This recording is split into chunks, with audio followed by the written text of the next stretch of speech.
Well, happy Friday. Oh, boy.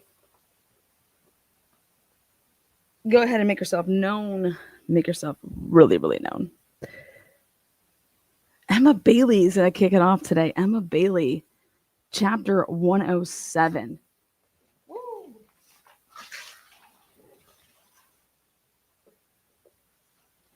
Good morning, good afternoon, good evening, wherever it is that you are. Let's do this. Let's do this. I told you guys to come back to hear this very important announcement. Chapter 7, page 340. Okay.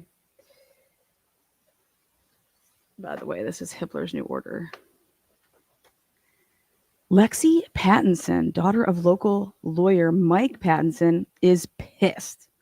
She's on TikTok on her phone watching all these videos that WSU students are making about Brian Kober. I want you guys to take a look at the date. December 30th, 2022. Okay, very important date because we don't know anything about Emma Bailey. Apparently, that guy was a TA. He was hired by WSU. WSU has a reputation locally for hiding bad news. Lexi knows a lot about this because her mom works there. So she's heard the stories. Their hazing is much worse than ours, she says, explaining that WSU's Greek life, unlike the University of Idaho's, is not regulated by the Interfraternal Council. 3 weeks after Kohlberger's arrest, 19-year-old WSU student Luke Tyler dies in his bed, a suicide, after being badly hazed. And the school does not issue any statement. Lexi's mom tells her that the staff is very, very upset. Ready? Well, she can see on TikTok that Kohlberger's former students are talking about all the red flags. His harsh grading of women, his rude remarks to women in class, his aggression, his stalking of someone. We're going to get into that. His social difficulties. So where is a statement from WSU about the school's role in this? He was their hire, a teacher, a TA. Lexi said after learning,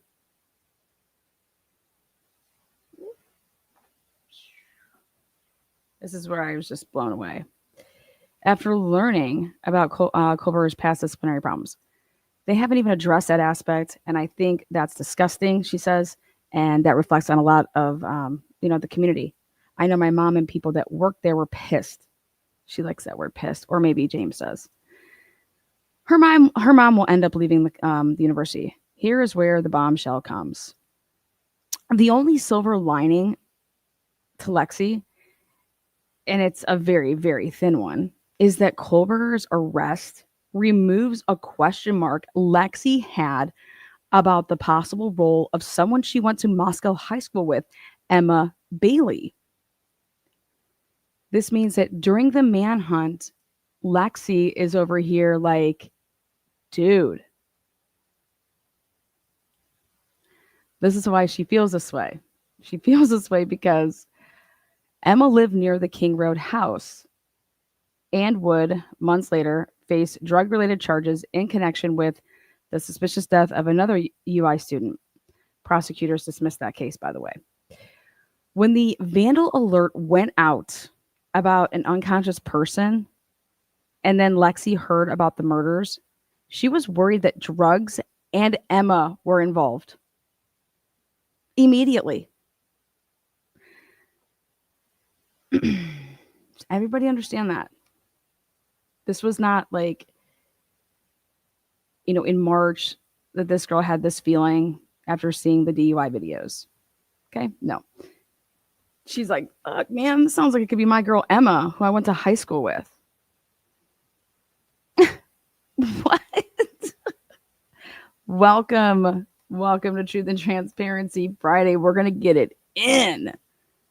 Okay. Like, damn. But when she learned it was a knife attack and that drugs were not involved, she stopped suspecting Emma. When Lexi sees all the stuff floating around on TikTok about Kohlberger and his strange behavior, she's relieved that he's not from Moscow. Again, it just blows my mind that it just matters where somebody's from. Like a human being killed 4 other human beings. I cannot get over the fact that they care so much that, hey, thank God this wasn't somebody that's like that grew up in our town. Because that's exactly what I'd be thinking. Well, WSU hired him. WSU brought him to your town. Okay? How about that? So there it is. Emma Bailey was on the radar. And if Lexi thought this, does this now make a little bit of sense when Dave did his interview? Again, this is Lexi isn't Dave. Dave isn't Lexi. So I was like, yeah. Emma Bailey and I are Instagram friends. She's doing well according to Instagram, but who isn't according to Instagram? All right, moving on to the next thing I want to talk about. Chapter 135. Now, I didn't know this until the book came out because it was never said.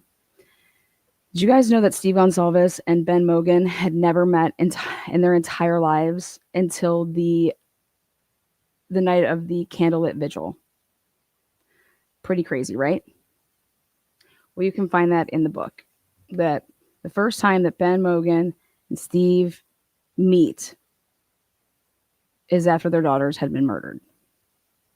Crazy.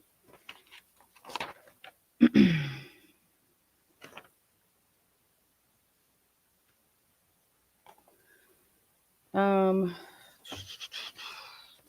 about this one then?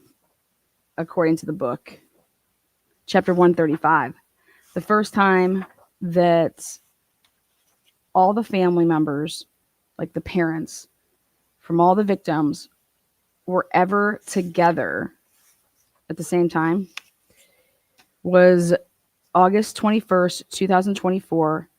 It's the first time since the tragedy of November 13th that representatives of all 4 families are together in Moscow. And that would be that garden, that healing, the new Vandal healing garden and memorial for the dedication ceremony. It's the first time, August 21st, 2024, that one member from each of the 4 families were at the same place at the same time. That is absolutely mind-blowing to me. But remember I said in the beginning, why didn't they ever have, I get that you have to do like your initial like interviews. Okay, make sure nobody's involved. That's a parent. Okay. But then you're telling me that you never had them all like, talking to them like, hey, we'll just do our meetings or like a recap every night, like on a Zoom or something. That way everybody's there. That way people aren't thinking, oh, I'm telling this family something that I'm not telling that family, especially because I'm going to bring up this next chapter, which is Chief Fry. He's in this book a lot. And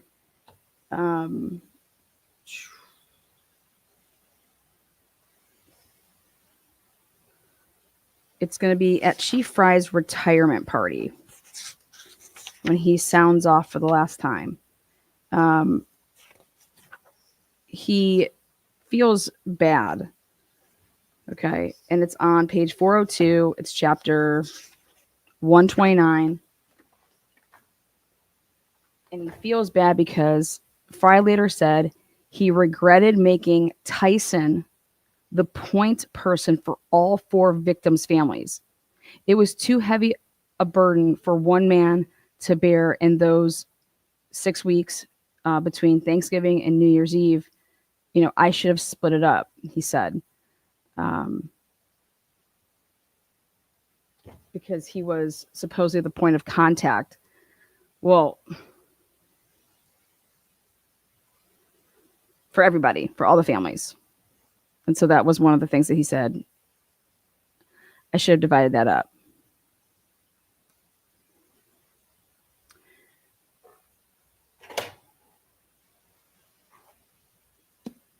Next, we're going to talk a little bit about Doug Wilson. Doug Wilson. I'm going to show you guys what was going on behind the scenes. It's important to understand how Moscow works. Okay.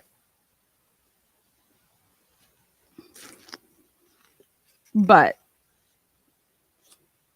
before we do that, I have to crack a joke on Bill Thompson. Chapter 74. Here we go. Let's see. On November 30th, Bill Thompson gave a rare interview, and I say ha, to a TV reporter named Brian Enton. And the reason I say ha is I was like, November 30th was not the first time that he gave an interview, because I broke all of that down when I did a breaking news live about the fact that he had conflicting statements. But so I laughed because I was like, ha. Named Brian Enton, a rising star at News Nation. Enton and his crew stormed into town like a tornado. Of all the national reporters, he's the one getting access. He's gotten to the Gonsalves family and to Aaron Snell. And somehow he gets to Bill Thompson, who made a rare mistake when Enton asked him about the use of the word targeted. Some of the students and the victims' families, Enton said, have been frustrated not understanding what the word meant. Could Thompson explain? Thompson told Enton in a recorded video interview that targeted had perhaps not been the right word to use. He said that investigators believed that whoever did this was still at large and was specifically looking at the King Road residence. But they could not yet say who might have been the target. Now, I've always said this. What was missing from the scene? Why would anybody ever even think that the house was targeted? Okay. Think about this. If you're a drug dealer, or if you use drugs, or if you buy drugs, and someone comes and robs you, okay? You don't call up the police and say, hey, Chief Fry, last night somebody robbed me of $100,000 worth of cocaine. I need you to send some officers down here so I can make a police report. You can't tell officers that, hey, you were just robbed of your illegal drugs, and think that, oh yeah, everything's great. But in a situation like this, when you want to say that, was the residence targeted because was somebody trying to break in to steal stuff, and then they're committing a felony, and then in the process they kill 4 people? Like, was that what they were considering? And the reason that you have to ask yourself why they would be considering that is it's because, hey, what's missing from the house? Nothing. Hey guys, we don't care about the drugs. We don't care about the, we care about these murders. You're not going to get in trouble. Remember Steve talking about, people have taken pictures, just turn them in. Nobody cares about underage drinking. Nobody cares about this. No one's going to get in trouble. We just need to. So if something early on was telling you that the house could have been the target, why would the house be the target? Or was it the first time that sorority girls weren't living in the house? Anyways, I'm laughing because I was like, that was not the first time Bill Thompson talked. It was not on November 30th. It was actually on November 28th. And then he did another one, or at least got played again on the 29th. And then the Brian Enton stuff was on the 30th. So as I'm writing, so this is me going to call myself out. Okay. So as I'm writing and making my notes, I'm like, as I'm reading it, I'm like, ha, rare interview my ass. I know that motherfucker was interviewed before that. Well, what does James Patterson go and do? Totally redeems himself. No, he says, but then just a day later, Bill Thompson spoke to KTVB's Morgan and gave a different explanation. And I'm like, wait, what? I was like, I'm like, no, that was the day before. So he has his days mixed up. Okay. We all know. We all know. We've been following this. Anyways, he clearly isn't giving rare interviews when he's out there, blah, blah, blah. Hours later, so when this happens, okay, he says that one of the victims was definitely a target, although he did not specify which one. So this is what he then says to that broad. He says that one of the victims was definitely a target, although he did not specify which one. Okay. Hours later, Thompson wrote a letter to Morgan Romero walking that back. She tweeted a quote from, she says, in quotes, investigators do not believe the murders were random, but we cannot unequivocally state the residents or any occupants were specifically targeted. I apologize for any confusion. Piling on to the bonfire of confusion, Moscow Police Department posted a clarification to their Facebook page. This is when they went out there and made like 3 different posts. And it says, you guys remember all this, conflicting information has been released over the past 24 hours. And I'm like, yes, it's fucking bomb. So here, though, Chief Fry is like, Chief Fry knows that the PR damage is done, though, under pressure from the media. And then he's like, everybody's been fucking up my butt. I look like a deer in headlights up there. Now I have Bill Thompson, who, like, we are like this. Now he's going out and doing these, interviews. Bill Thompson's never spoke, supposedly, in his career until after sentencing ever. I was like, wow.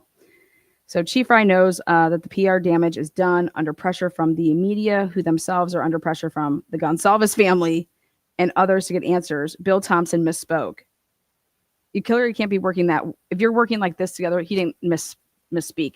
After you actually read this book, they had meetings every morning at 8 a.m. Nobody misspoke. Okay? All that progress Fry made with Aaron Snell, which we're going to talk about that. Chief Fry was coached by Aaron Snell. They brought him in from Boise.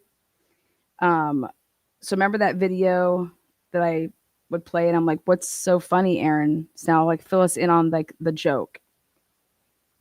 Well, I personally think the joke is that I'm here to babysit Chief Fry, aka get him ready to be able to do, 15-minute press conferences.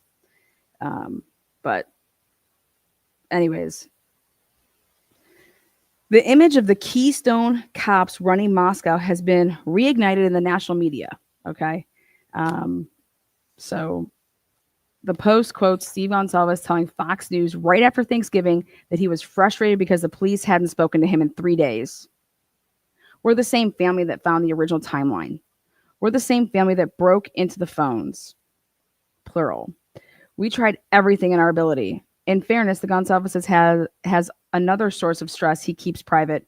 The family has been getting threats in the mail and online. That's ridiculous. Steve is concerned for the safety of his youngest daughters. But when he tells the police this, the reaction is underwhelming. Tell them to be aware of their surroundings is the unsatisfactory response. Can you believe that? Hey, my daughters are getting death threats over here. Just tell them to be aware of their surroundings. What? My daughter was just murdered.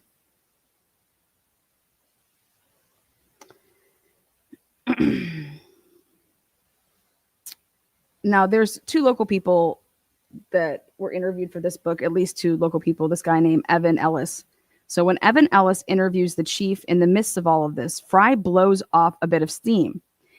Now, Fry has a really good relationship with Ellis, who, if, hey, you tell me something's off the record, they've obviously grown a great relationship, and he's never, lost the trust of Fry until this book, I feel like. This book then says, so Chief Fry wanted to blow off some steam and tells Ellis that he's discovered the national media disappointingly is focused only on the story and money. But for him, this is not about those things. It's about lives, for human lives and families. He doesn't tell Ellis, at least not on the record, what he thinks privately. He has tremendous sympathy for the Gonsalves family, but he wishes they would say less to the media. It makes police less inclined to share developments with them. because the one thing that would ruin the investigation is for someone to know too much about it and talk about it on TV.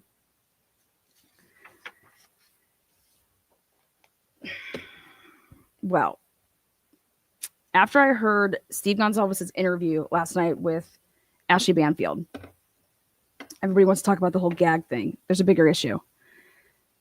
Steve Gonsalves comes out and says, yeah, right. There is no interview. There is no investigation right now. None. And I'm like, oh, I want to hear about this. He's talking about the internal investigation to find out about the leak. Okay. He says, I've come out and admitted and have been the source and provided information that was leaked to me. Don't you think if there was an investigation, the first person that you might want to come to, I don't know, interview or ask would be myself or my wife? We have never been approached and asked any questions on, hey, who gave you that material? Where'd you get that from? Can you fucking believe that? He said, there is no way there is an investigation because I'd be the first person to be investigated. Why aren't you asking me any questions? And I was like, exactly. Now people out there can say, Steve's lying or he's just not telling the truth. You guys, why would he fucking do that right now? Why would he go and say that no one's ever asked me that? Right?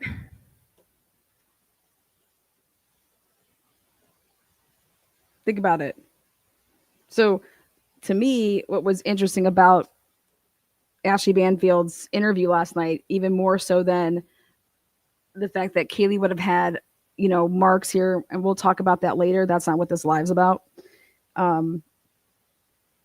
So like Bomb, like you clearly aren't you clearly aren't investigating shit because I wasn't even asked where I got stuff from. And then Ashley Banfield goes, "Oh, okay, so who gave it to you?" Good, like, and I was loving it. Like, good question. And I'll tell you what, go watch Ashley Banfield when she does her own podcast versus when she does her stuff with like News Nation, and you can totally see that there's a difference. Because that portions wouldn't be aired on News Nation, because like she's going off of like she's able to do whatever the fuck she wants. It's her own thing. And so she asks him, well, who gave it to you? And then he says something really strange, which is their moms and dads, and I'm not going to do that to them. And it's like, well, moms and dads can't they can't be part of the leak if they weren't part of like law enforcement. So maybe what he meant by that is that they're obviously law enforcement, but they're moms and dads, and I'm not going to do that to them, and I'm going to keep, the confidence. Well, what if the police come and ask you? And when I say the police, what if the FBI came and asked? Like, you're not lying to them is a crime. So he basically admits on national television that he knows who gave it to him. He's not going to throw them under the bus because these people have been amazing to them and blah, blah, blah. Okay. And I commend that. Hey, you're a person of your word. If I give you my word, that's all you have in life. And so you don't have that, then you fucking have nothing. And so he's like, I'm not going to throw them under the bus. But now,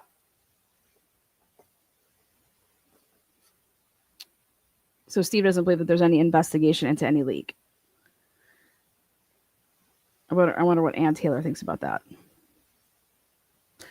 Chapter 75. Let's talk about Doug Wilson and how he was looking at this case, which is, you need to hear this perspective. Chapter 75, November 25th, 2022. Christ Church pastor Doug Wilson is ready for the trolls when they come. For 2 days after the murders, everyone had been united in shock, but he'd known that wouldn't last. It took 2 days for the old fault line to reappear. So now he's sitting back and reading the online hate mail linking his congregation to the murders. We get slandered regularly, and so it's just all in the day's work, he said. Ever since Wilson's father started Christ Church in Moscow in 1970s, the institution has been, you know, eh. He and his church are an irritating, possibly even evil cult-like presence in their midst. I know they think I kick puppies on my lunch hour. I just think that's hilarious. Like, I know people think I kick puppies at lunch, but fuck. He said, matter of fact, during one such lunch hour, as he sat in his book-lined windowless office in downtown Moscow with a Diet Coke on the desk. Yeah, look at me just kicking cats and dogs down here. But partly the friction stems from money. The church is so rich that even though it has around 3,000 members, perhaps 10% of the town's population, okay, it's bought up most of Moscow's prime real estate, and it filled Main Street with church-owned schools and businesses. New St. Andrews, the church college, the K through 12 logo school, the Sword and Shovel bookstore, Bucer's coffee house. And I was like, wait a second. That's one of the people who were looking for a camera from them. So I made a note. The church even has its own bar. And I was like, hell yeah. And it's called Tapped. Wilson knows that most its patron these businesses, he quite enjoys hearing about the resistance, especially one comment. It's a shame too, because they've all got the best stuff. Mother Kirk, awesome.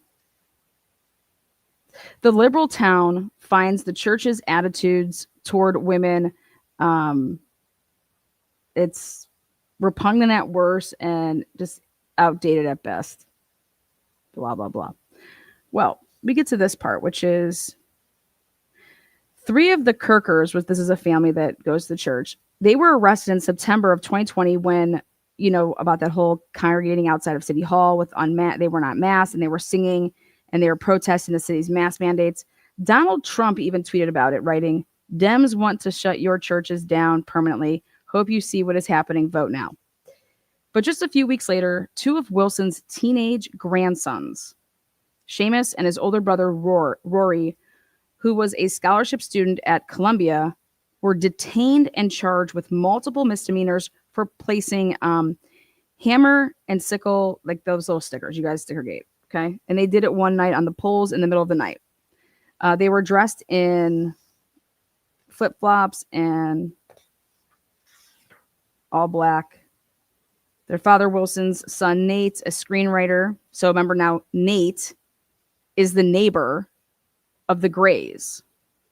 Okay. So I'm like making my notes. I'm like, holy shit. So their father, Wilson's son, Nate. So Nate's the dad of the kids that were arrested. Nate's dad is, you know, Doug. Okay. Because Doug's the grandfather of the 2 teenage kids. Was asleep that night. But he was phoned and awoken and then arrested, charged with helping to make the stickers. Okay. The charges against him and his younger son were dropped, but the Columbia scholarship student Rory wound up being convicted of one charge of affixating a sticker to a pole. He's appealed the ruling, and the appeal is on the desk of Judge John Judge right now. The litigation has cost his family north of 6 figures. Okay. So, as Doug Wilson reads all the news reports criticizing the Moscow Police Department for its handling of the murders, he senses an opportunity. An opportunity. This could be great PR for the church and very helpful for his grandson's litigation. He starts to type his weekly newsletter to the congregation, which is, there are 3 things to remember. The first is that the police are currently engaged in a critical task that God has assigned to them, and we should be doing nothing but praying for their success in it. But then he gets to point 2, the opportunity for the litigation around his grandsons. He says, second, you are all aware of the fact that it was this same police department that arrested some of our members for singing psalms like legally, and lawsuits are in progress. But this is all being pursued biblically and out of true principle, and does not want to unjustly tar those good cops who had nothing to do with it. So if we give way to any carnal gloating or glee over the fact that our police department is now receiving very critical attention from all over the world, which it is, then we have become part of the problem. Finally, he focuses on the larger PR opportunity the murders offer to the church and to the community. So here he's like, and last, in quotes, we need to take a few steps back and look at the big picture. Our little town keeps finding itself in the limelight, and it has to be acknowledged that something strange is happening. Meet the Press came and did a story on what was happening here in Moscow, tagging our town as the place where the Christian nationalism thing is going on. And then these sensationalized murders happen. When he's finished, Wilson sits back, pleased with his handiwork. He knows there will be eye rolling in the town, but who cares? The pastor describes himself as having very thick skin. He regularly invites local law enforcement and other civic leaders to lunch in a back room of the church. They refrain from talking about the lawsuit, but he subtly and unsubtly reminds them of the church's importance in the community. It's not unhelpful, Wilson thinks, that the church owns the building that houses New St. Andrews College, which has a CCTV camera positioned above the grub truck. He gathers that there's video on it of Maddie and Kaylee walking towards the truck with a guy in a hoodie, talking about someone named Adam on the night of the murders. It's been handed over to the police, a useful reminder to law enforcement of the upside of the church's presence in Moscow. So Doug Wilson has these cops in the back room of the church, okay, chatting it up. We're not talking about my grandkids' lawsuit and how you guys have cost me over, north of 6 figures, right? I'm going to go ahead and give you this video because we own all these we own everything around here.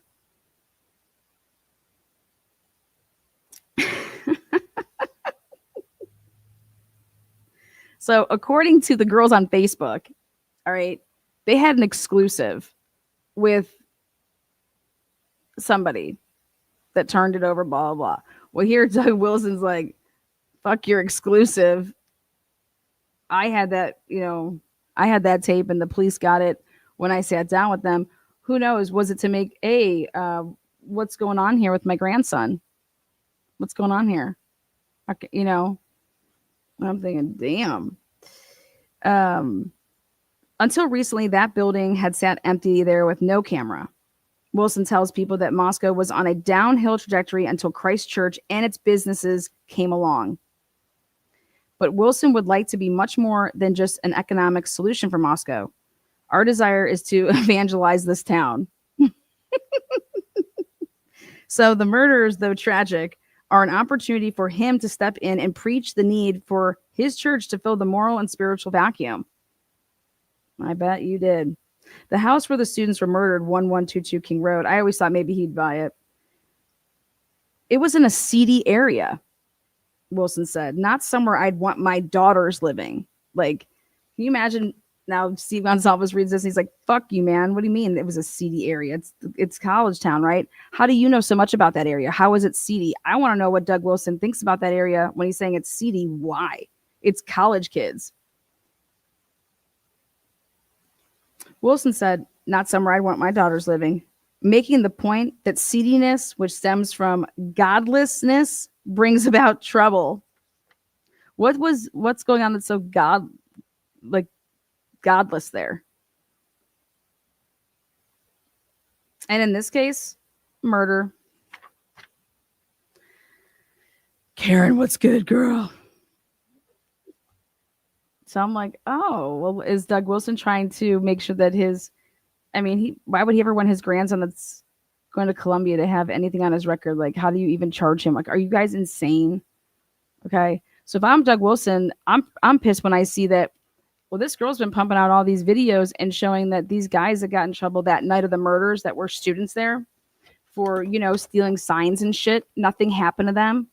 Like, their shit it was just dismissed, right?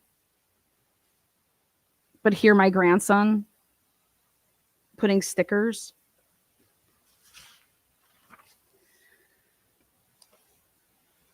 Next up, next bombshell. Ready?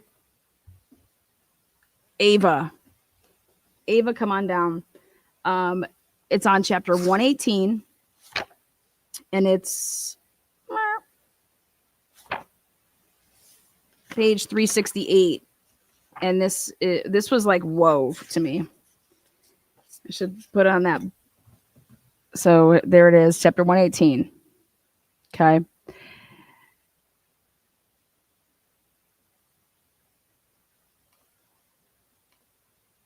It's around 8 p.m. and pitch black when Ava Wood hears the knock at the front door of her home at 718 Queen Road. I looked up where that was, and it's right across from the house. She installed a Ring camera after the murders, not before, but after the murders, and she can see a man standing there. I said, wait, what's the date? February of 2023. Oh, wow. This is going to be right before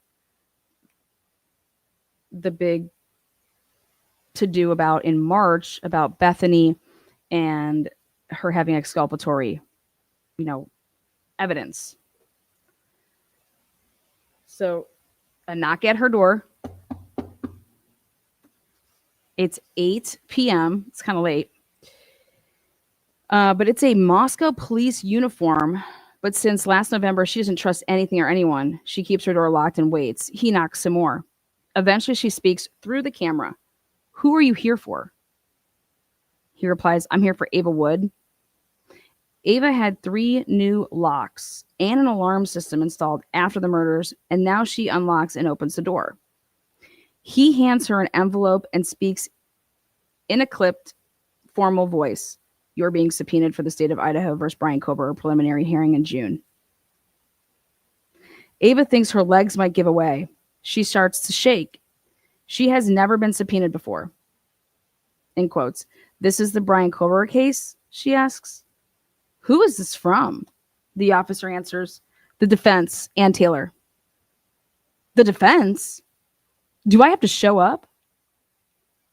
Yes, he tells her. It's illegal to disobey. As soon as he's gone, Ava slams the door and in tears phones her parents. Luckily, her dad is a lawyer who specializes in bad faith litigation. Oh my God. I'm like, damn, everybody's got a lawyer in that town as a parent, man. I love it. He advises her to phone Thompson's office and let them know she has been contacted.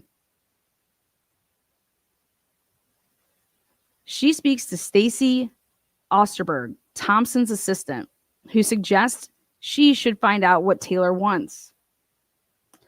So in March, Ava and her dad do a Zoom with Taylor. So when I'm reading this, I'm like, okay, I'm interested in this shit.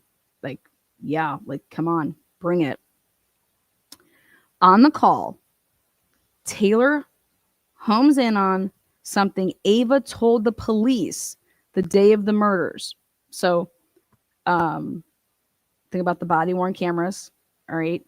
Ava was the one that walked over across the street with the blankets. She witnesses Maisie tell Dylan to shut the fuck up.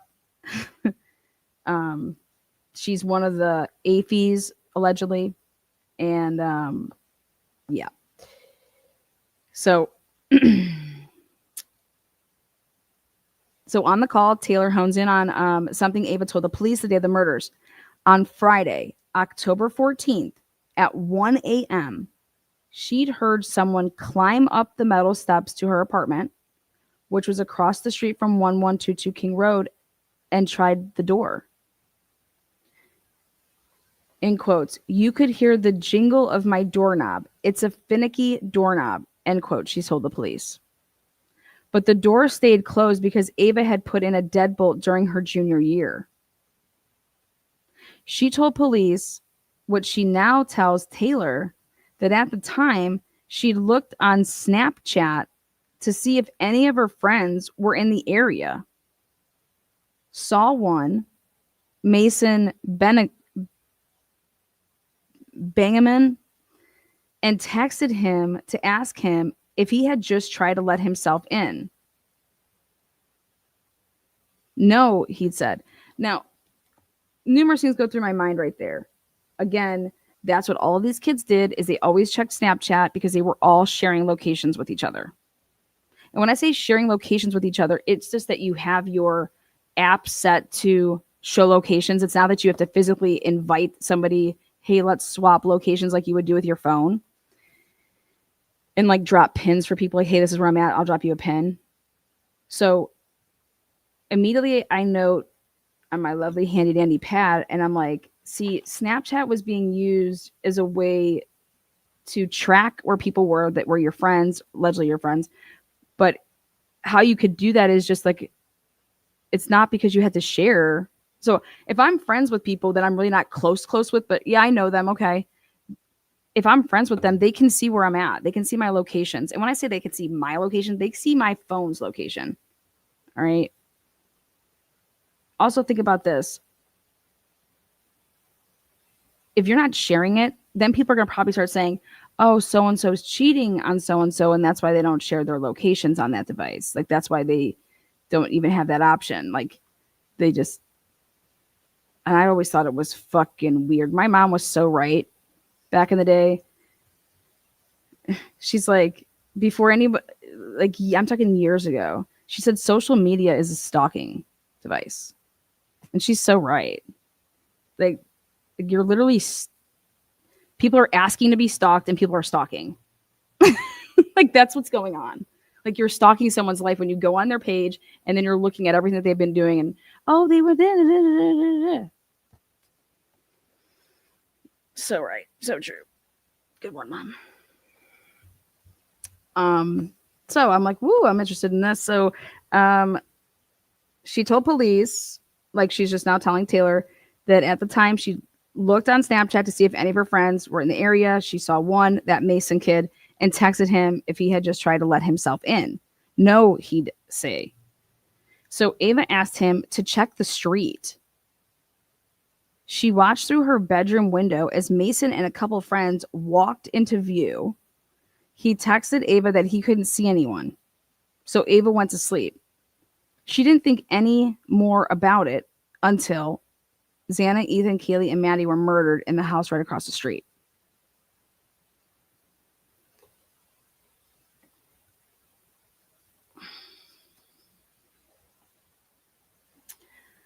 So, did Ava call the police on October 14th?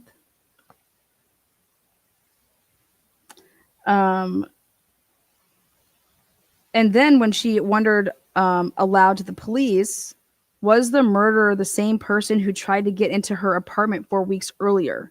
This is how this comes across on the body cam. Ann Taylor asked her repeatedly to describe what she can see of the street from her home. Like, what can you see when you look out your windows? Ava says that she can see the front door of 1122 King Road and the street leading up to it.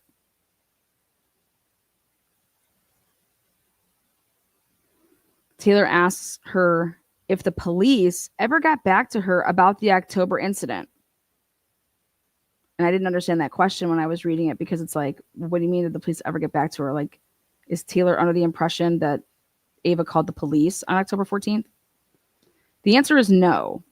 After Kober was arrested and Ava read the probable cause affidavit, she asked if anyone in law enforcement knew if October 14th was one of the 12 times that Kober's phone had pinged in the King Road area.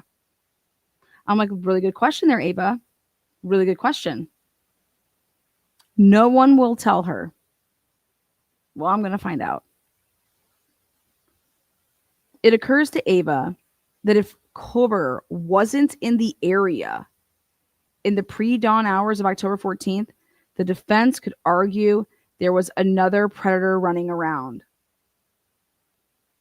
And I'm sure her dad was the one that filled her in on that, my take. But if he was, Ava guesses from Taylor's other questions that the lawyer is looking for holes in the accounts of the victim's friends. Taylor asks Ava a lot of questions. How well did I know Maddie, Ethan, Kaylee, and Xana? What kind of people were they? Did the roommates ever fight? Woo, Taylor. Did the roommates ever fight?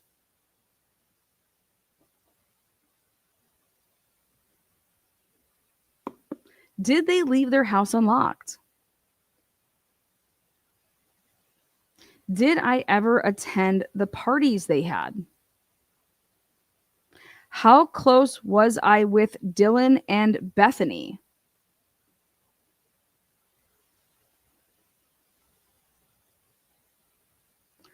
Were we all in the same room at the police station?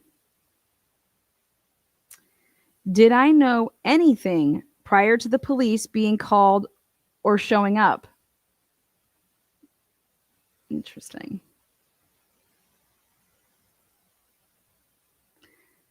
That was already going around, you guys. My interview with Dave is after February. Did I know anything prior to the police being called or showing up? Did I know anything while sitting outside? When did I find out that all 4 of them were dead?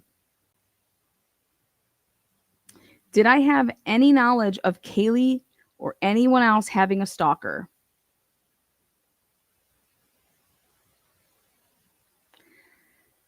Did I hear anything that night? Think about that. Did you hear anything that night? You were sitting like your house, your apartment, where it's situated. So Ann Taylor says, "What I can see their front door. Okay, I can see the street that leads up to it. So I'm guessing that her peripheral, like what from where to where." And so Ann Taylor says, so she gets her to be able to say, "Look at boom, you can see their door, right? So you're right there. You can also see the street that leads up to it." Okay. So did you hear anything that night?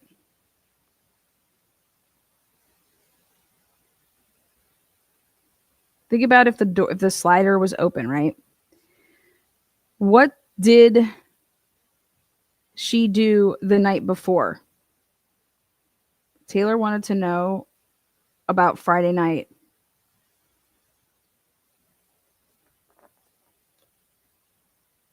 Want to know why Taylor wanted to know about Friday night? Because of everybody. Oh, they went to a sorority formal. Remember? No, they didn't. No, they didn't. They went to a was it a sorority formal. They did not. Remember they trolled?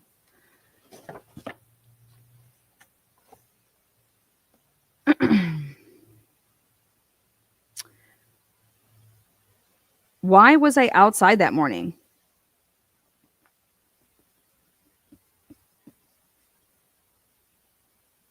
How did I get wrapped into this whole situation?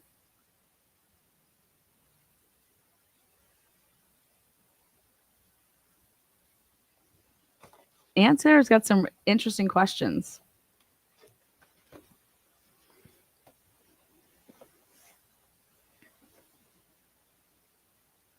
Taylor apologizes for putting Ava through this, which is decent, Ava thinks. She's doing her job.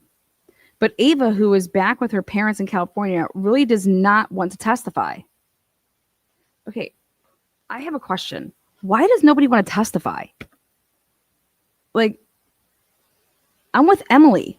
Emily's like, the poor girl needs therapy, right?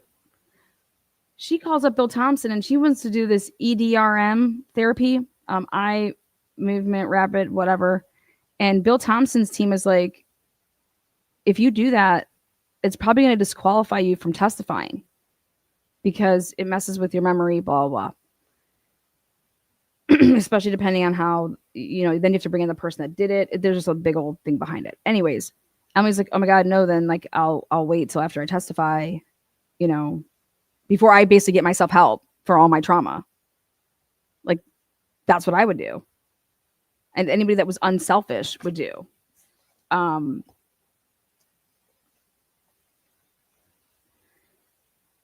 So I'm over here like when I read stuff how Emily feels, and then I read this like I don't want to testify, and I'm thinking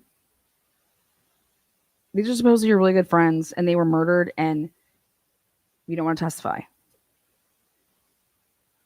Because usually people say, I don't know anything. Like, what do I possibly know? Well, Ann Taylor basically just asked you questions. And if these answers are coming back, so let me just replay this now again. Um, I'm so glad that Mary P posted that. Helps remove the emotion from the event. Yeah, it all depends on who's the person that you're doing it through. And if they're doing suggestive stuff, because it can be false. You could just go look into it.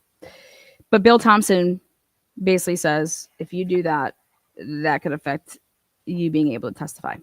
It's in the book that Bill Thompson says that to Emily. Not meaning that the book is the Bible, but you take all these things, you write them all down, and then if you ever have a chance to ask people that were part of this book about this book, then you can get to the bottom of, did you tell James Patterson this? It's that simple. You use it as a reference point to then ask, hey, this is what James Patterson said that you said. Is this, I mean, did he get it wrong? So going back to Ava and these questions that Ann Taylor, calls up. So before Bethany was ever talked to, Ava was, and it was, okay. Taylor asked Ava a lot of questions. How well did I know Maddie, Ethan, Kaylee, and Xana? So listen to this again now. How well did I know those 4 people? Truly. What kind of people were they? Tell me a little bit about them. You know them so well. Right? Also, ready for this? Dateline would have just aired in January, right? And this is people that would be, do you just want your 5 minutes of fame type of thing? Why are if you don't want to testify, why would you ever go to be on Dateline? How did Dateline find you? Somebody clearly had to be leaking the people that were at the house that morning, people that were interviewed at the police station.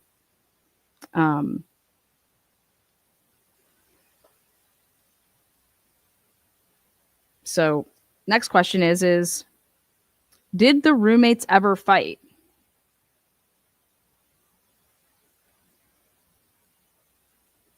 Why is Ann Taylor care about that? Why is Ann Taylor asking that? Did they leave their house unlocked? Well, according to this book, yeah, they did. And everybody knew that the back door was unlocked because it was basically broke. Again, that's according to this book. Did I ever attend the parties they had? How close was I with Dylan and Bethany?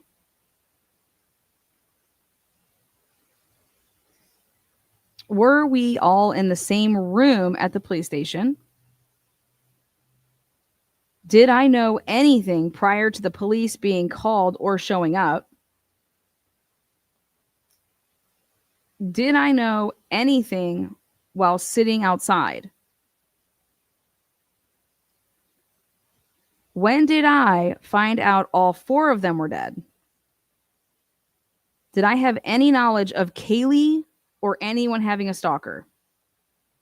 Did I hear anything that night? That's a big one. And what did I do the night before? Why was I outside that morning?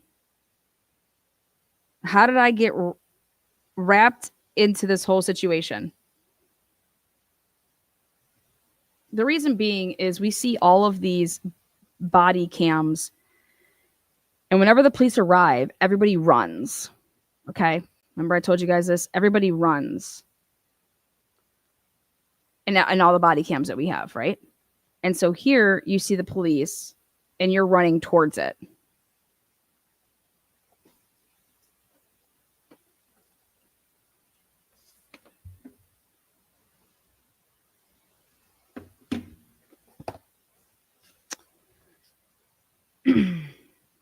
Again, Taylor apologized for putting Ava through this, which is decent. Ava thinks. But Ava, who is back with her parents in California, really does not want to testify. Texts ping back and forth among her friend group. Who else has received subpoenas for the preliminary hearing on June 26th, she wants to know.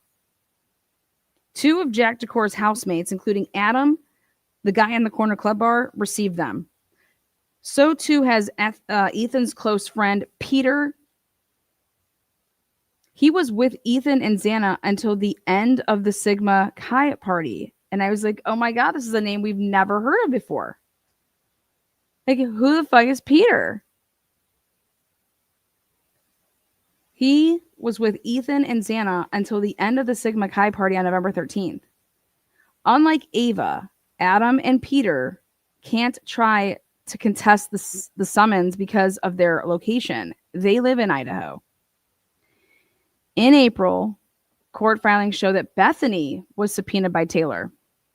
But because Bethany lives in Nevada, it's been agreed to that she can be interviewed there instead. How is that fair? Ava, the California resident, wonders. She writes to Taylor's office asking if they will at least pay for her travel and accommodations. Taylor says that they will. When she attends graduation in Moscow in mid-May, she keeps thinking that her next trip to Idaho is going to feel a lot more stressful. She's back home in California a few days later when she hears the news. She doesn't need to return to Moscow for a preliminary hearing because there won't be one. Brian Kober has been indicted for the murders by a grand jury Bill Thompson convened in Moscow in secret. All the better for the prosecution, which won't have to show its hand and reveal its witnesses to the defense ahead of trial. Next.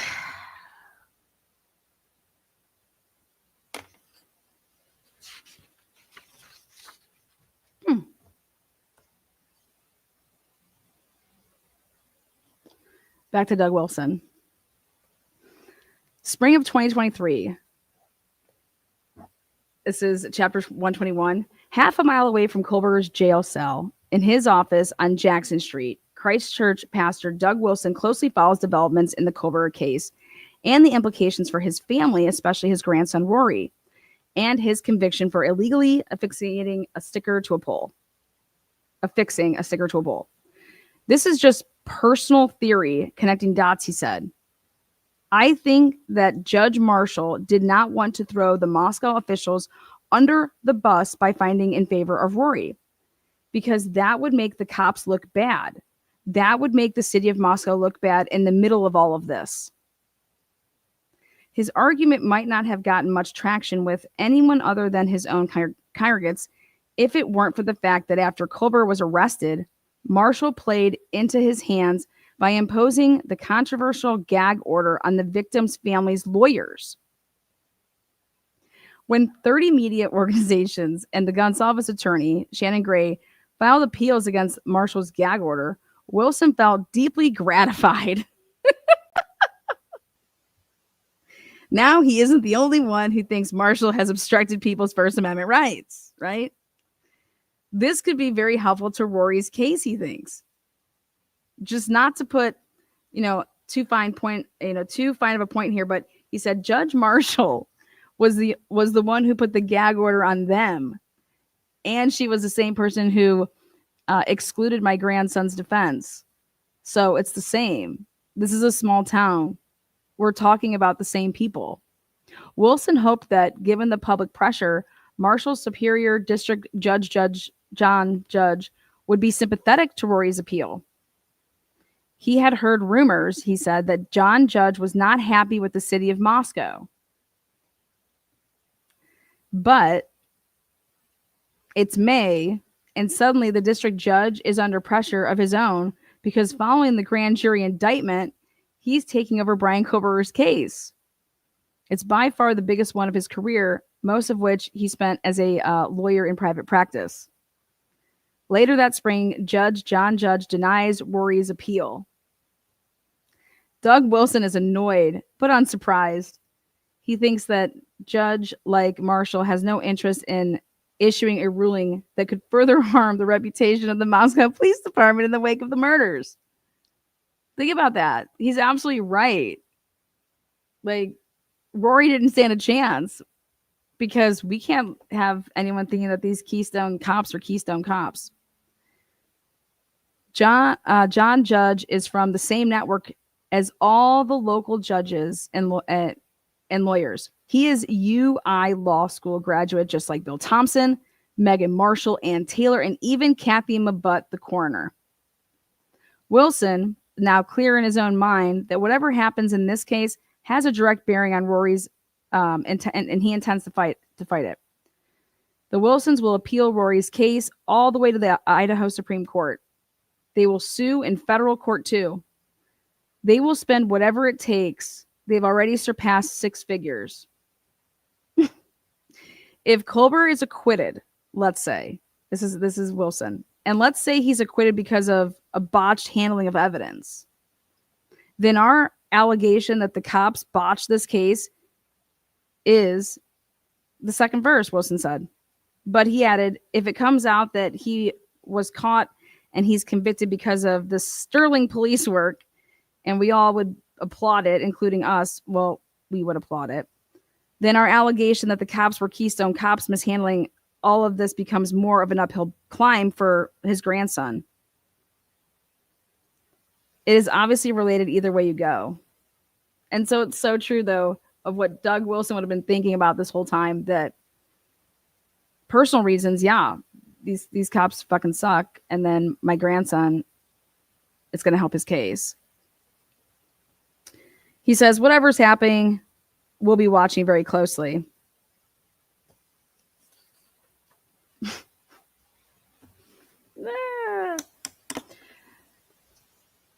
When I was talking about Kristen Middleman a couple nights ago, and that they went to the Oxygen True Crime, the CrimeCon, October of 2023 in Orlando. Well, guess who else went? We know Chapter 125, the Chapins were there. And so I thought about it to myself, and I was like, damn, Kristen and Stacy were at the same CrimeCon. She basically, in my opinion, was who was used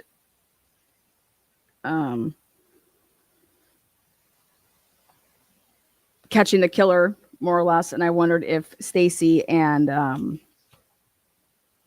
Kristen met up. What do you guys think? I have no idea.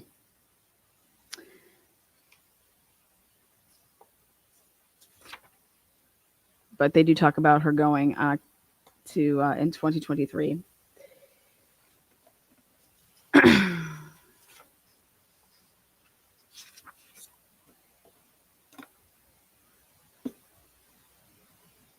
Now, I want to laugh a little bit. Ready?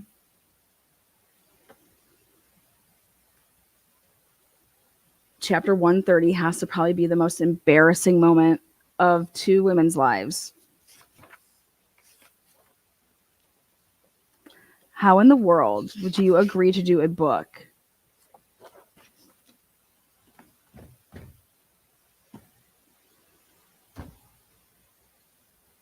and air all of your dirty laundry to the world in a book that's about 4 students being murdered? I couldn't even believe it. I was like, what the fuck are these women doing? After breakfast, Elena goes to her bedroom to check her phone before taking her house guest, a member of the Facebook page, and the woman's 7-year-old son to the airport. So someone that was a member of the Facebook page and her 7-year-old son flew out to meet this Elena woman at her house. But prior to taking them back to the airport, she decides to check her phone. She's away for about 15 minutes. When Elena returns, she's clearly distressed. Her house guest observes that Elena's face is unrecognizable from all the tears. What? Tears? What's happened in those 15 minutes is an argument over text messages with Kristen. I said, what? Which has Culminated in all of the work Elena has done on all 10 of the Facebook pages she created and administered with her old friend being eradicated. I'm like, what the fuck is this chapter about? Elena is hardly in a fit state to drive, so her house guest takes an Uber to the airport. Once she's alone, Elena returns to her bed and stays there for the next 3 days. I'm like, what? The fight between the two Facebook page founders began when Kristen texted Elena to ask if she was promoting a new case discussion page about the recent controversial suicide of a Myrtle Beach woman. Oh my God. You guys. I'm like, what the fuck is this about? I'm like, I was like, wait, am I in the right? Did I change books? Like, did something happen? Did I change books here? Okay. Elena replied that she was. Kristen replied that she couldn't believe Elena had started something without her. Elena explained that she had joined a crime scene collective as part of a victims advocacy foundation because she believed it would result in paid work, which she desperately needed. Because I think her husband lost her job or something, or his job. Kristen, she thought, would understand. Elena had financial pressures, and Kristen was so busy with her day job that Elena wanted to forge ahead on this. She was worried that the podcast project might never happen. But Kristen did not understand. After a rapid fire exchange of escalating, angry, explicit-filled texts, Kristen deleted Elena from every single page that they had started together. Oh my God. What is wrong? Dude. What the fuck? This is Tina with What the Fuck Translation Services. What the fuck are we watching? This is a train wreck.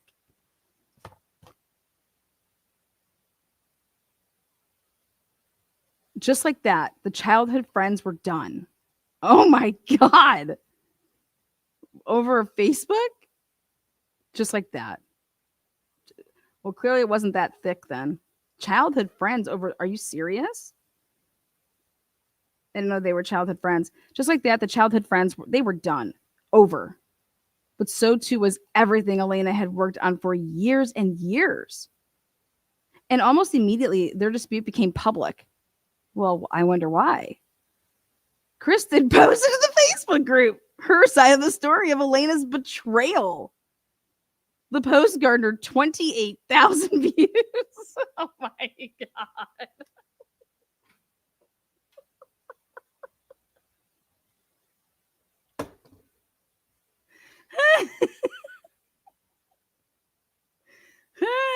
What?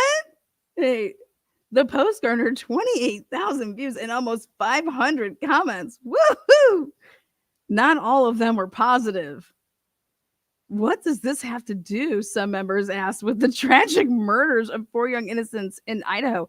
Amen. Okay?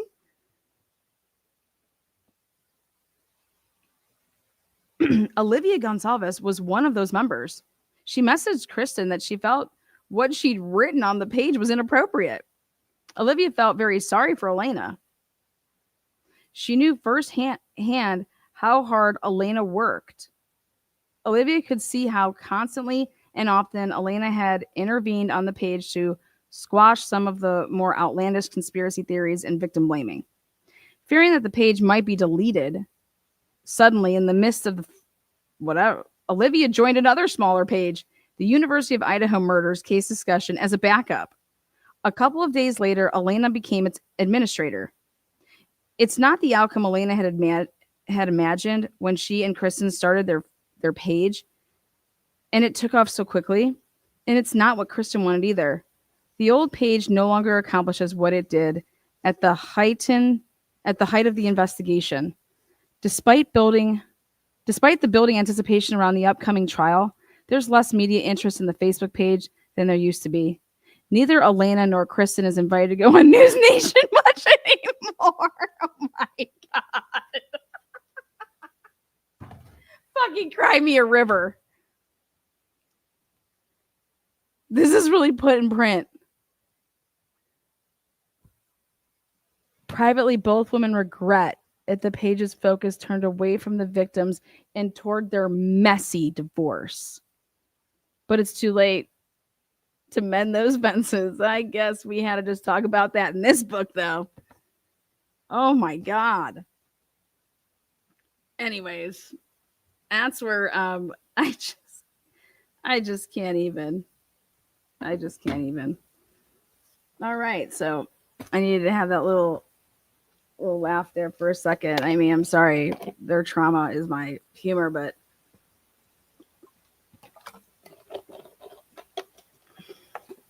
what a selfish bitch Kristen is, or Elena is, or whoever's selfish. I don't even know who to blame.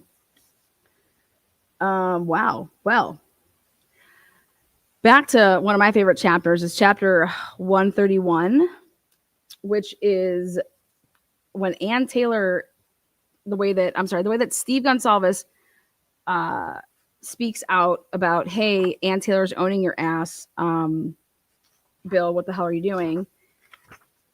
But on chapter 131, it was, and this is where I'm going to end for today. I think I hit all the points I wanted to make with my last little bomby Shelly here. Did I do chapter 135? Okay. I'll go back and look at 128. Hold on one second.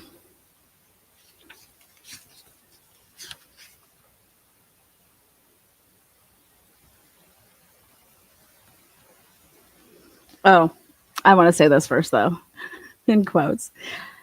February 28, 2024. So, last month, Steve, Christy, and Shannon finally held an in-person meeting with Bill Thompson, which would have been January of 2024, and his team. And they vented their frustrations about the lack of progress. Steve says, we beat up on Thompson a little bit. On Friday, the judge asked, what can I do to make sure that we get this case done before 2025? This is when Judge had it. What would I have to do? And Thompson said, you got to start setting dates. And at the end of that court, what did he do? He didn't set a date. And we were like, that's your fault, Thompson.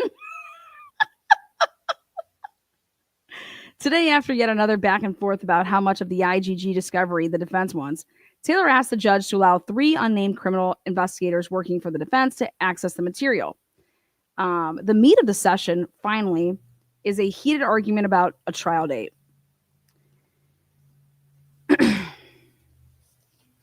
So, Anne says, I'm not trying to be mean about Bill Thompson, she says, looking directly at her former boss. I'm just not. I think he's trying his very best. She blames the problem on agencies like the FBI, who she says hand things over piecemeal. It's like if you want to play 52 card pickup with 100,000 decks of cards and throw them in the air, and then I have to go figure out how to put them together. She wins the hour. No trial date is set. The judge adjourns with a further hearing scheduled for May to discuss a venue change. Steve can barely believe it. So here we are, stuck in the situation we have a judge and a prosecution that's supposed to be defending us, acting like the biggest victim, and just keeps making us feel like a victim over and over. I don't know why he thinks the judge is supposed to be defending them, but every time we go into the courtroom, he just sits there and just lets her hit him and lets her dictate everything that's going to happen. It's so frustrating. Steve feels he has got to do something, anything, to change the momentum. He told Thompson, she's kicking your fucking ass. Fuck yeah, Steve. She's kicking your fucking ass, Bill. But he says he's going to keep doing his own digging. If no one else can get a break in the case, he will. The discovery hasn't closed. If we do find something that they don't have, then they're going to have to put it in the case. And I don't care if they don't like the fact that somebody else found it that isn't part of Idaho. I don't know what kind of world we live in where we hide the truth. And I'm just like, wait. So Steve wanted to go out in February. He's like, we need to go get more information. We need to go get more shit. I don't know. Now, back to my chapter 131. May 30th, 2024. Yet again, Steve thinks that this hearing is completely waste of everyone's time. Today, Ann Taylor kicks things off by interrogating Brett Payne about the surveillance video canvassing for the white Honda Elantra. She asked him, hey, take me back to December 23rd, when he received Kohlberger's phone records for the 48-hour time period. Payne patiently explains it. He deferred to the FBI expert, But it's clear from the matter-of-fact way Payne answers Taylor's questions that he's describing the works of a well-oiled investigation, all the different teams and the experts with whatever they were doing. Now, fast forward here.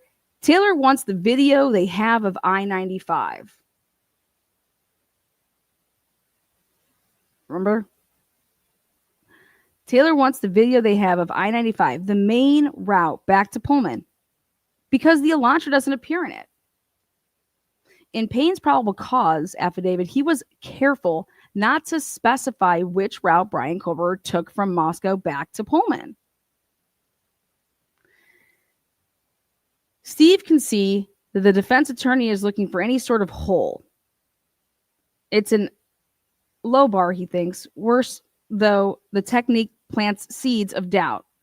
Taylor is poisoning the audience by saying that there's no connection, that there's no video, Steve said. So when she starts doing that shit, I start getting impatient with Thompson and saying, she's kicking your fucking ass in there and you need to stand up for us.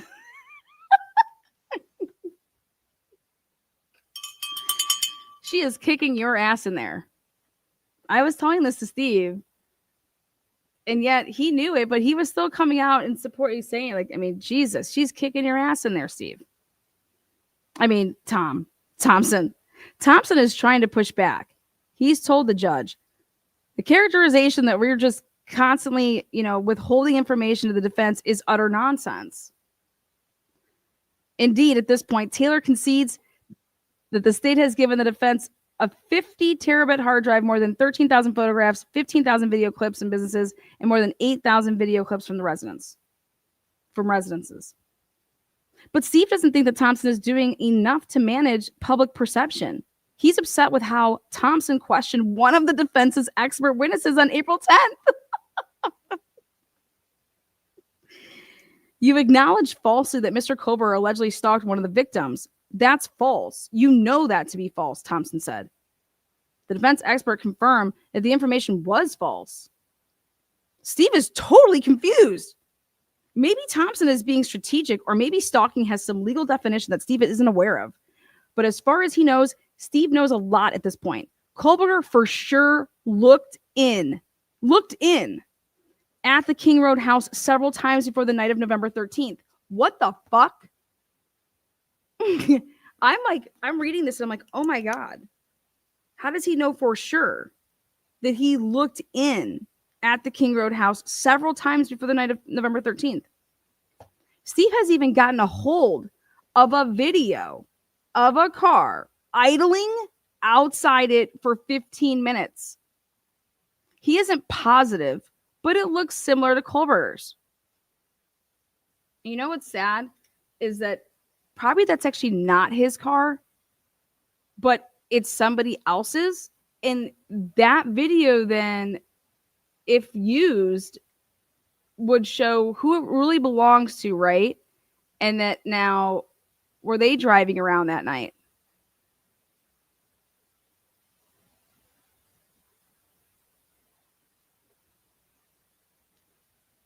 Because that's one thing I'm thinking about. I'm like, wait, what car is idling outside the house for 15 minutes? What video is that from? He's fairly certain from his own research that Kohlberger showed up at the UI cafeteria. Oh my Jesus. Where is Steve getting that information from? I think Steve fucking let it all out, man. And that he was looking up restaurants with vegan options in the area. There's only one, the Mad Greek, where Maddie and Xana worked. So how can Thompson say that there was no stalking? And Steve says, maybe there's some rule around the term stalking. Steve reasons where you have to physically communicate. I don't fucking know. But I don't believe that these victims were selected. Or he says, but I do believe that these victims were selected. I think he picked them and he monitored them. He studied them. He hunted them. And every father and mother's understanding is that he stalked them. That would be stalking. Meanwhile, in court, he's got to sit through more mind-mumbling technical testimony from Cy Ray, a cell phone geolocation data analysis, who says essentially there's stuff missing from the record, and that missing data, about 2 to 3% of the location data from Kohlberger's phone, could be important. Steve figures he knows a heck of a lot more about cell phone data than this guy. This is in the book. What they should be getting into, Steve thinks, is the trial date and Kohlberger's alibi. I'm like, whoa. In April, Taylor files papers saying that Kohlberger would use an alibi defense. She wrote that Kohlberger was out driving in the early morning hours of November 13, 2022, as he often did, to hike and run and or see the moon and stars. He drove throughout the area south of Pullman, Washington, west of Moscow, Idaho, including Hawaii Park. Okay. So I'm going to show you guys a little math right here. All right. Everybody's so wanting to talk about the if you leave at 4:20 a.m. and he's supposedly seen on the camera and he stops for 10 minutes to like take off his clothes and throw the knife somewhere, okay? Because the way that he left, he went some wacky way, you know, and at 4:48, his phone comes back on, okay? Well, how about if he actually leaves at 2:54 a.m.?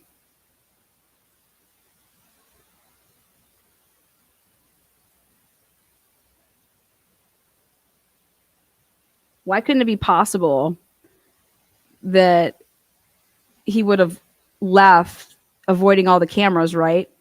That's how he would have actually went there, right?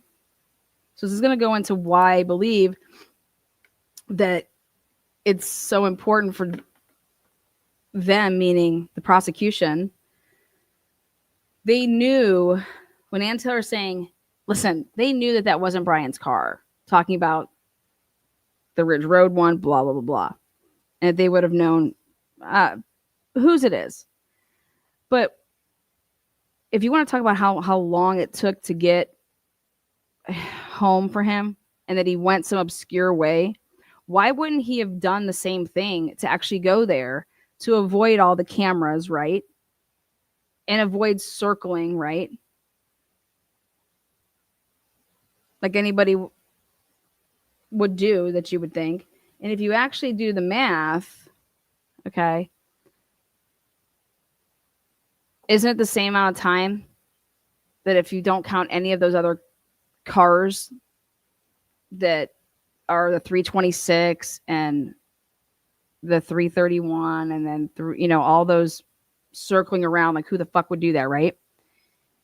And you actually just focus on the last time that the vehicle goes there and does something completely different. It pulls in and it does a 3-point turn to come back down.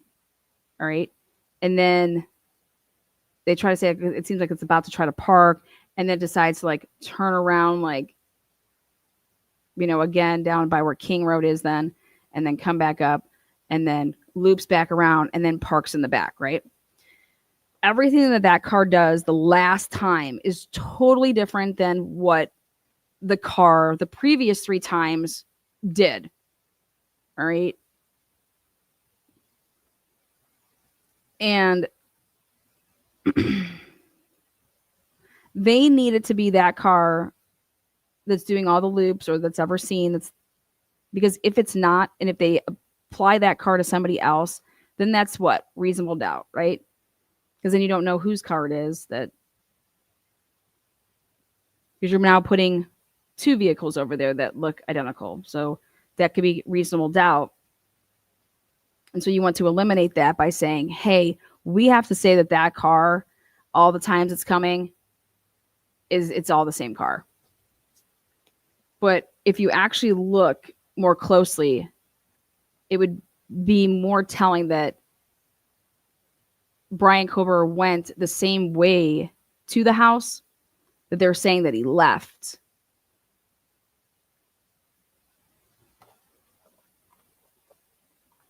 But that didn't work for them. It didn't work.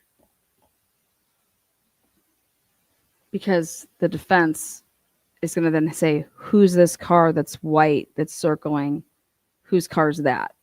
Because it couldn't have been Brian then if he's going and doesn't show up for the first time until it's like, I think, 405 or 406. The last time that white car comes there.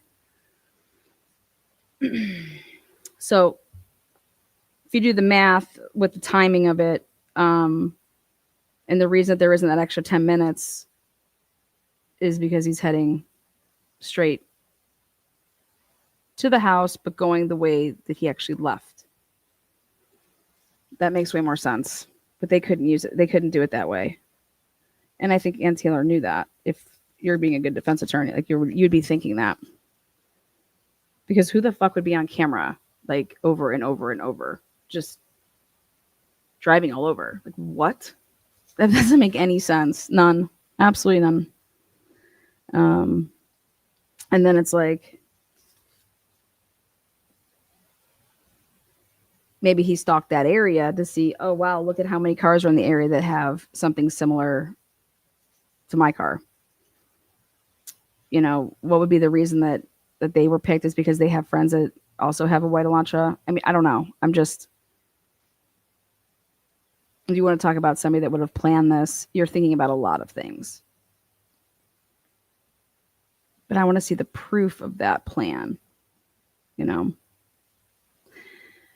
So just something to think about there.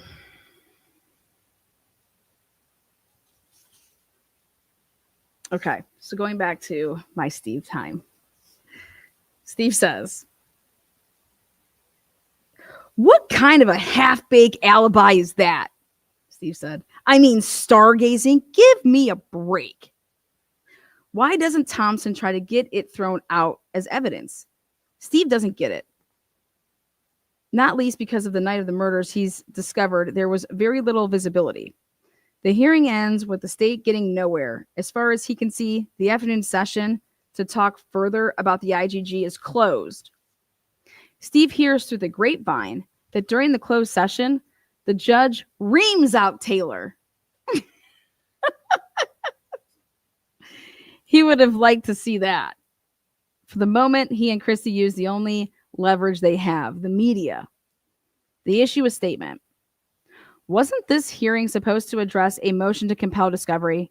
How did it evolve into an attack on the probable cause affidavit, the prosecution's witnesses, training records, and their evidence gathering techniques? The court needs to take control of the case and the attorneys involved. As long as the court continues to entertain anything and everything at every hearing, the delay will never end.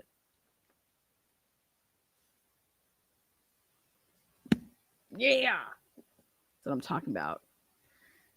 I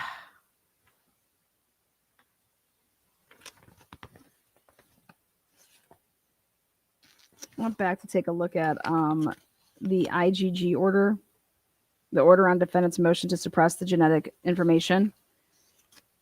And I wanted to look at the findings of fact again. Look at this. This is from Hippler. Law enforcement and they seized the knife sheath and swabbed around the button of the sheath for DNA. No, that's not what they did. But this is what's her name says. Rylene, right? She Oh, I got confused. I didn't. Oh, yeah. They must have swabbed here. Remember that? Findings of fact. Law enforcement seized the knife sheath and swabbed around the button of the sheath for DNA. Mm-mm.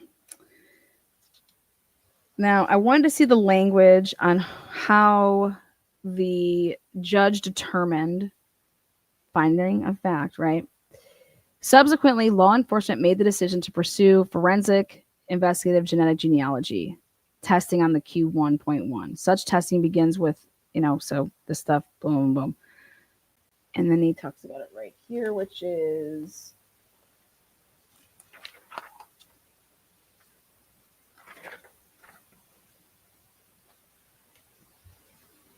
he doesn't want to mention anything about the chain of custody, but he starts right here, which is the IgG was first performed by Othram Labs, a company with which the Idaho Department of Purchasing had an existing contract for such work. Othram was asked to develop an S&P profile from Q1.1. Upload it to those public genealogy databases permitting law enforcement entry and submit a preliminary report of its findings. That wasn't what was instructed. That's just what happened. Othram was not asked to ascertain medical information associated with Q1.1. And I want to see Ann Taylor's brief on this. Was Ann Taylor accusing them of that? Nor is there any evidence it tested for such. Law enforcement did not obtain a warrant, nor is there any evidence that it tested for such, period. Law enforcement did not obtain a warrant for Othram's work. You're supposed to. Now, the Idaho State Police delivered Q1.1 to Othram on November 22nd, 2022. And we believe that this was Gilbertson. And he was escorted by the Gamut. Okay. Othram developed an S&P profile from Q1.1. And I'm going to tell you something. This lab work would have taken 1 to 2 weeks just to perform the lab work. So that's why you want to add, you're looking at December 1 through 6 of even just completing the lab work. Then once the lab work is done, you are set to now upload your profile into the databases. Well, guess how long that takes if you do it. If Othram would have done it by the book. First of all, you're going to have a $700 bill associated with that. Okay, it's going to take 3 to 5 days to have that kit uploaded and actually into the databases. So you're now looking at December 4th through the 10th or 11th that you would even have it's uploaded, it takes time to generate, and it takes 3 to 5 days usually that your kit, which is your profile, is in the system and able to be compared to see your matches from the database. Okay.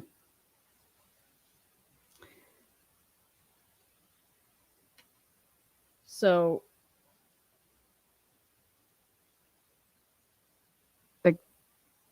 you're not even getting to the point to talk about who would be these potential matches. So right here, this work revealed 4 brothers of interest. No. You're he's missing a step here. See how it says that they developed this S&P profile? Well, the next step is that you have to upload the profile into the database. Then the database is going to give you your matches. Okay. Then this part, which is this work revealed 4 brothers of interest. Yep, you're looking, that's nowhere near possible until the 5th through the 10th of December, because Othram did the lab work. How do we know that? Because of the testimony given by Gamut, right?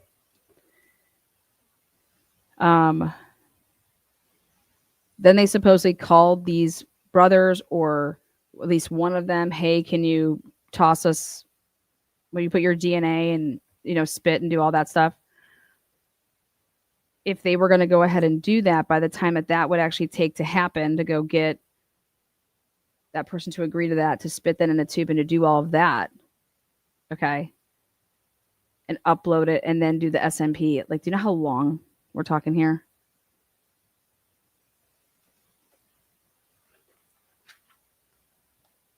But remember, the brothers, one of them that was asked, said, you know what? I'm out. So on December 10th, so when did that happen? And nobody wants to talk about dates. I don't know. That happened in the first, couple weeks of December, early December.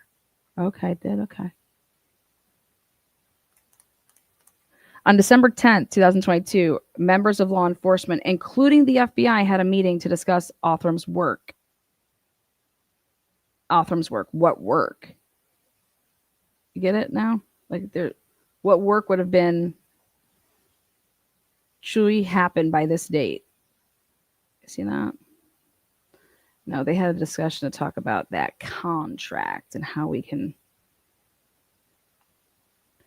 As a result, a decision was made to turn the IGG work over to the FBI. So that same day, Othram was instructed to stop work and turn over its SNP profile and search results to the Idaho State Police. And he has that wrong. Because if you actually listen to the testimony, it was to turn it over to the FBI.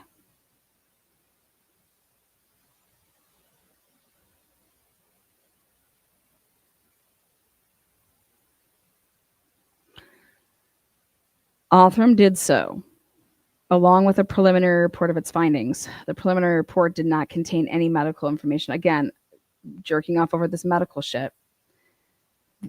The Idaho State Police then turned the information over to the FBI. How?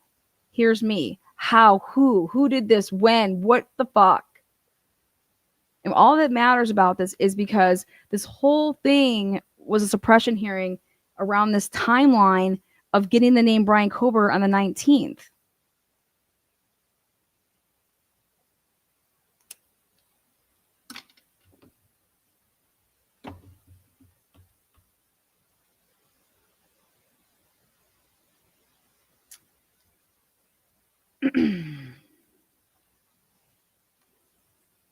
And so if you're a judge, aren't you like, and for Ann Taylor, if you truly wanted to get to the bottom of this, when you had Matt Gammett up there, well, you have your notes here with you, don't you? How about you go look at your notes and see if it's in your notes? Give me dates of all of this stuff. We would want dates of when the brother was asked to upload his spit. Okay, it's spit.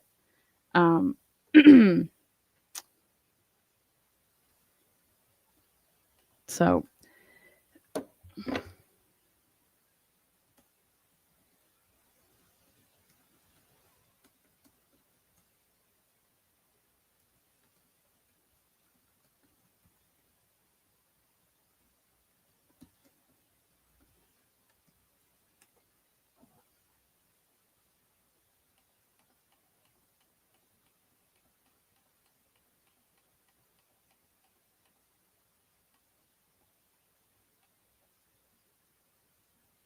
give a shout out here to Karen.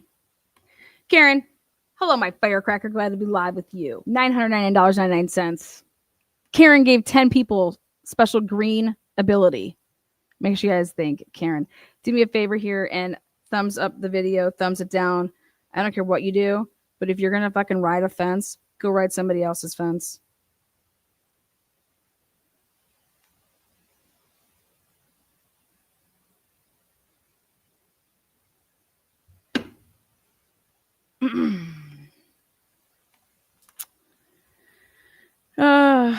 Lord, Karen. Thank you, Karen. Ooh, ooh, ooh. What's up, AR? We don't babysit. Come on, you know I'm always here to have a babysit. How you doing? Hopefully you stop by Sunday.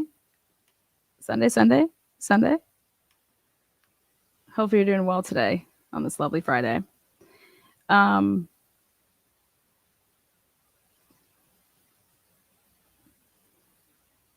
gonna have to agree there with Eric.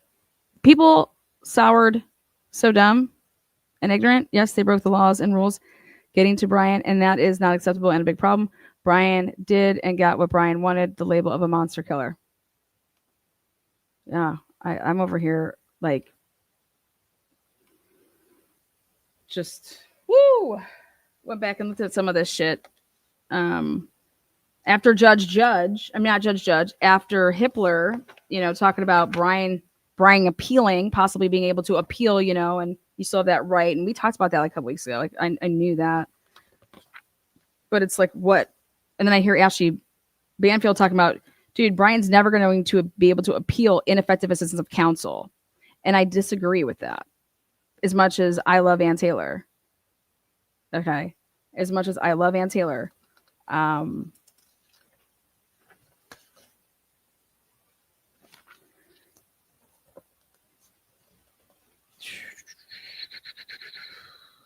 Okay, look at this. The FBI uploaded. So the FBI just poof. I just want to know some dates here. When did the FBI supposedly get this? Now, this is where it's all going to make sense to everybody. This timeline that I did and that I was showing is because you're able to make this timeline work by knowing his name by December 19th. If and only if, in my humble opinion, which I've done a lot of research and I've contacted a lot of people that I think would know this, is if Othram was the lab that kept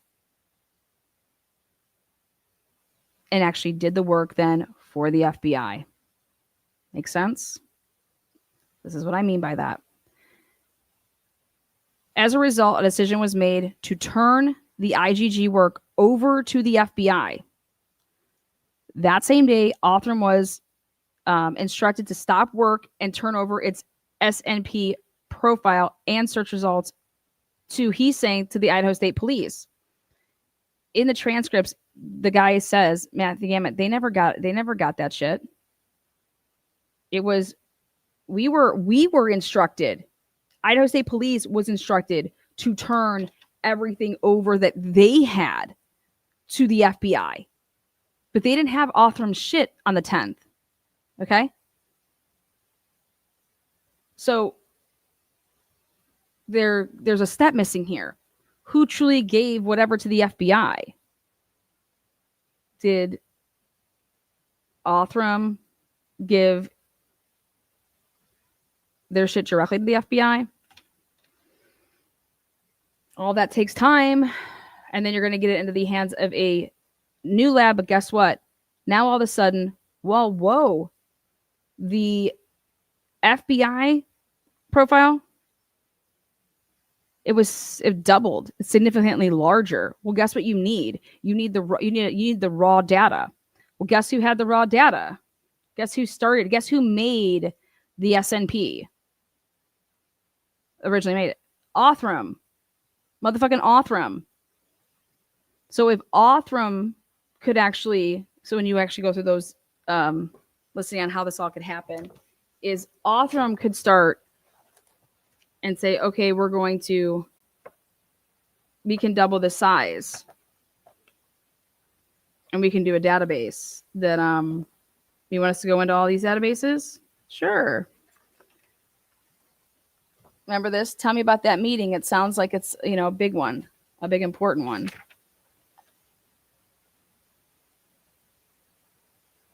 Matthew Gamet says, in that meeting, in that phone call, we were asked to turn over any kind of investigative records that we had, any kind of information that we had. He's saying we had to the FBI team.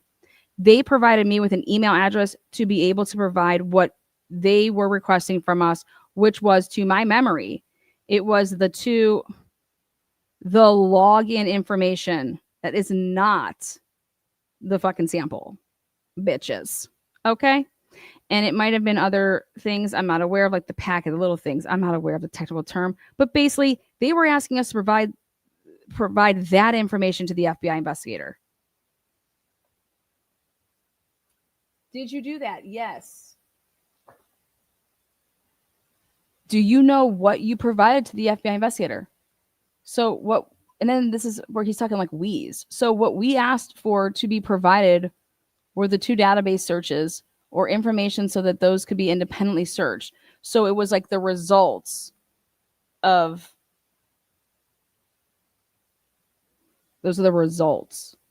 And we also asked them to cooperate and provide any information that they needed to be able to further investigate. Do you want to know who he's talking about there? And we also asked them, right here, and we also asked them to cooperate. Them is Othram.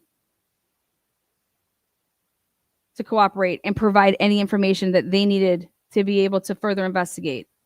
So I had to go back and break this all down and be like, okay, this is what this motherfucker means. Okay. Shit, So it was,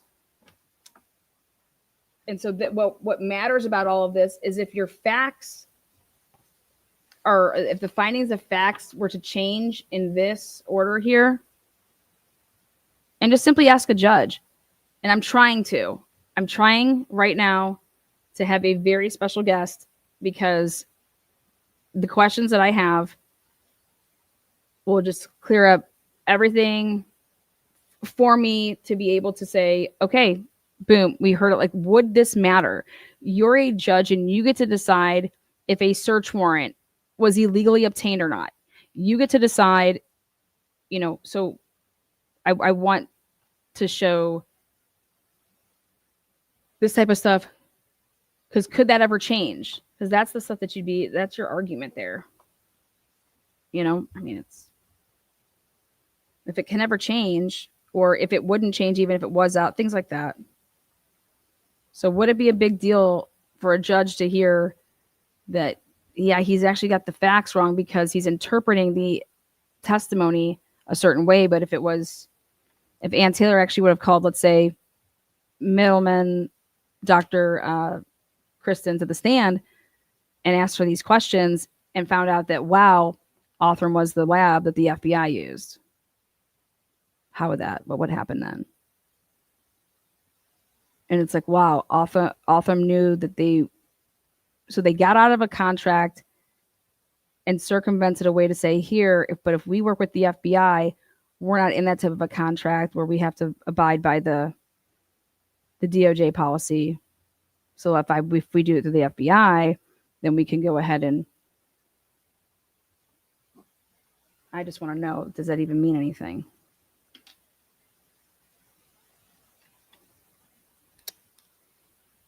Would it change anything?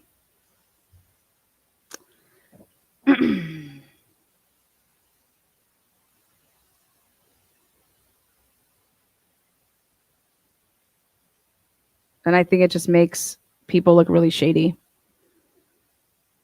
I don't know. So yeah. Boop, boop. That's all. Until later. Join me back. Lastly, with this order, Hilbert just jumps right to the point of saying that the FBI uploaded. So again, saying like the FBI uploaded the larger SNP profile to multiple genetic genealogy databases. That's his finding of fact, which was the FBI uploaded. I don't know how he found that because nobody testified from the FBI at that hearing. I don't know. I don't know where. I was expecting to see a footer, who testified that they uploaded it. I don't know. At the time, the FBI had an interim policy issued by the United States Department of Justice related to IgG analysis and searches by its agencies. Exhibit D19. On the one hand, the interim policy required that investigative agencies conduct IgG searches in genetic genealogy databases, permitting law enforcement use. But guess what he never talks about is why didn't anybody have to ask the question, which was, did you exhaust every avenue before you employed IgG? To put that on the record. Did you exhaust every investigative avenue before you employed the use of IgG? Because that's part of it too. And that question wasn't asked, and I'm unclear why. William, there you are. Did you see my post? I'm going to play a little clip here. I'm going to end my day with a clip. You're over on my girl Liz's channel. I saw, and I was like, oh my God, this is great. I posted in the comment or the community tab for the members only. Did you know that Judge Liz used your question and answered your question on her show? Have you seen that? I can show it to you. You wrote in the comment section, and then she did like a comment video. It's really cool. And I saw it, and I tried to share it so that you would be able to see it.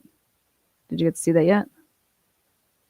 Okay. Yeah. I can even show it to you. So,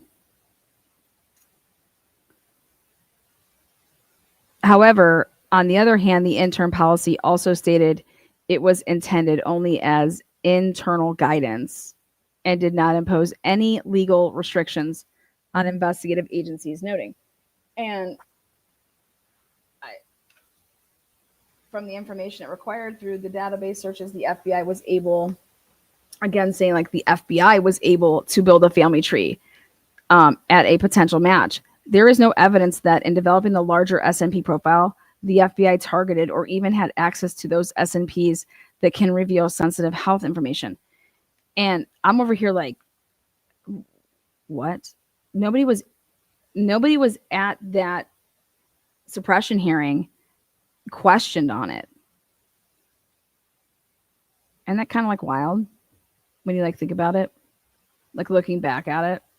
It's like, how are we having a suppression hearing? And like, why wasn't Othram questioned by Ann Taylor? Why wasn't Othram questioned? Why wasn't Othram a witness actually for Ann Taylor in that hearing? Well, because the state put Kristen as their witness. And so Ann Taylor, in my opinion, believed that, okay, I'm going to have the ability to cross-examine her because the state is going to use her, right? Well, it's the state's turn to go. And the state says, we're not calling anybody to the stand. We acknowledge that Dr. Kristen Middleman's here from Othram. We're not calling her.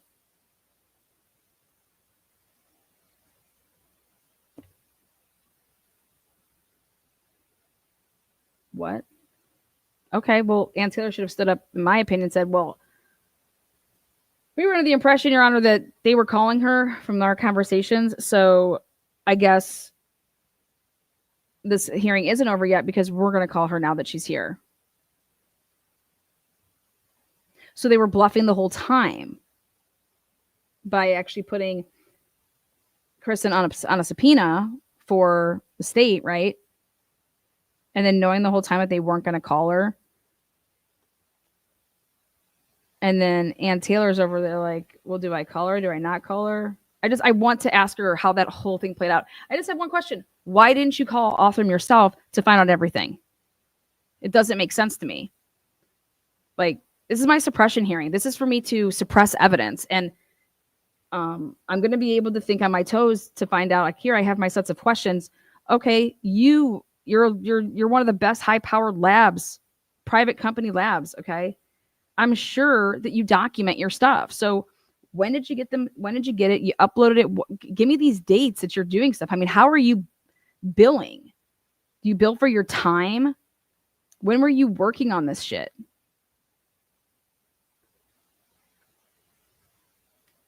That's correct.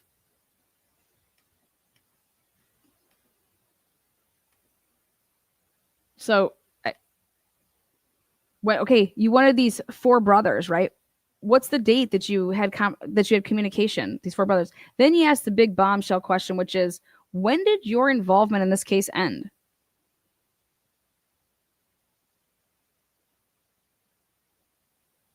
While you were working on this case, did you have contact with the FBI prior to December 10th? You can ask a shit load of questions.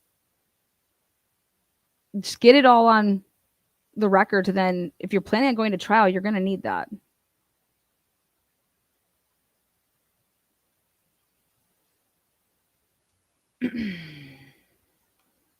So there's just so many questions I have, and I want to ask the people that could answer them. To say, I mean, what if it would have came out that Othram was the FBI's lab, and those two people did, like, because the guy that testified, Helwick, said, yeah, we just need to know how. Where's your work? How did the double in size? Like, you should be showing how you did that. You would need the raw data. Who gave you the raw data? Because Othram had it, right? That's why I'm like, well, what if Othram just never, what if they just still continue to work it? Or we're working at the same time and doing their own parallel shit with it. Like, hey, if we use, here's what we can get without using any cheating. And then here's what we can get if we cheat by going into databases that we shouldn't be in. That's all I want to know. And if it's no big deal and a judge is just going to find like this, that, hey, it's all discretion and hey, there's nothing legal about it, so have at it. I just can't find that would be.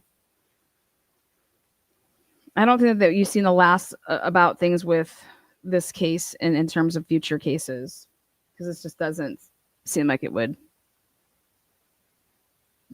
flow.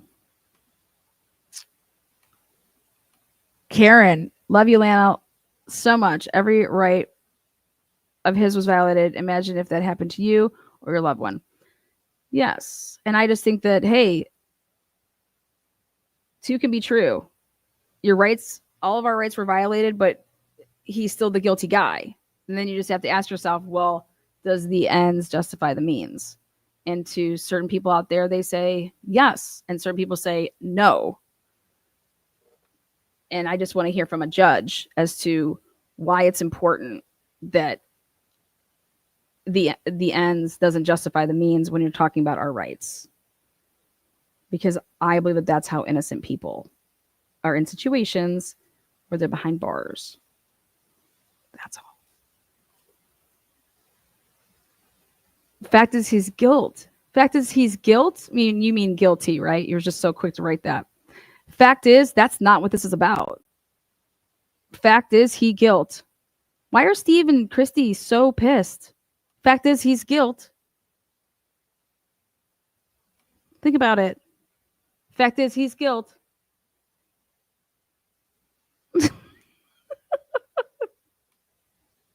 Fact is, he's guilt. Make a fucking t-shirt. Fact is, he's guilt.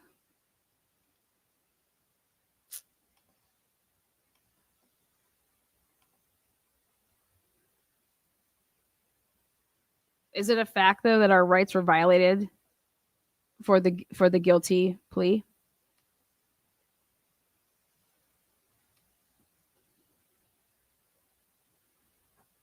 All right, guys. Thank you so much. Anybody else have any questions?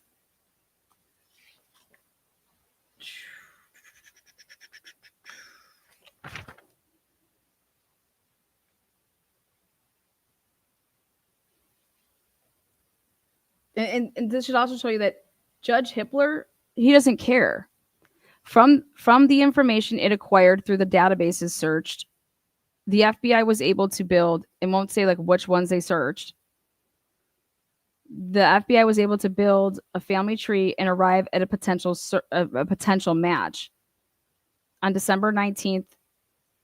And you guys don't even know if that even happened because the FBI didn't testify to why they ever turned in the name Brian Koberger. Like, how do you even have this in an order? On December 19, 2022, the FBI provided defendant's name to Idaho law enforcement as a possible source of the DNA, which I thought was interesting. So then you are tying their tip to the DNA. You know what I mean?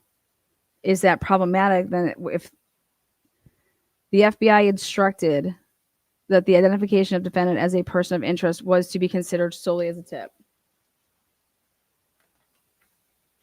Yeah.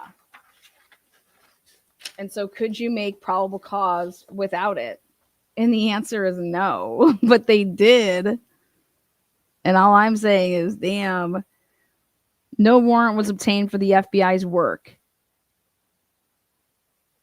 And subsequent warrant applications did not include the IGG results to inform probable cause. And everything flowed from that. Like, right? As the investigation ensued, law enforcement discovered the defendant had driven from Pullman, Washington to his parents' home in a gated community in Monroe County. At the time, Monroe County's municipal waste ordinance required homeowners to dispose of their trash by placing it out for collection or delivering it directly to a licensed waste hauler. Only an authorized trash collector could collect garbage left out for collection. Law enforcement decided to conduct a warrantless trash pull from the Koberger residence.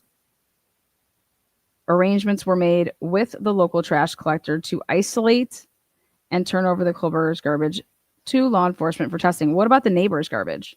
Because in the book, Brian Koberger was putting baggies into the neighbor's trash. Right? Wild.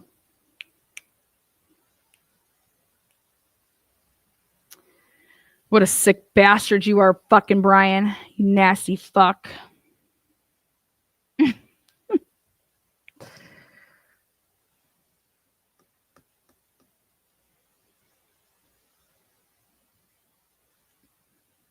Articles of trash were retrieved and sent to the Idaho State Police Forensics Lab, and it was flown.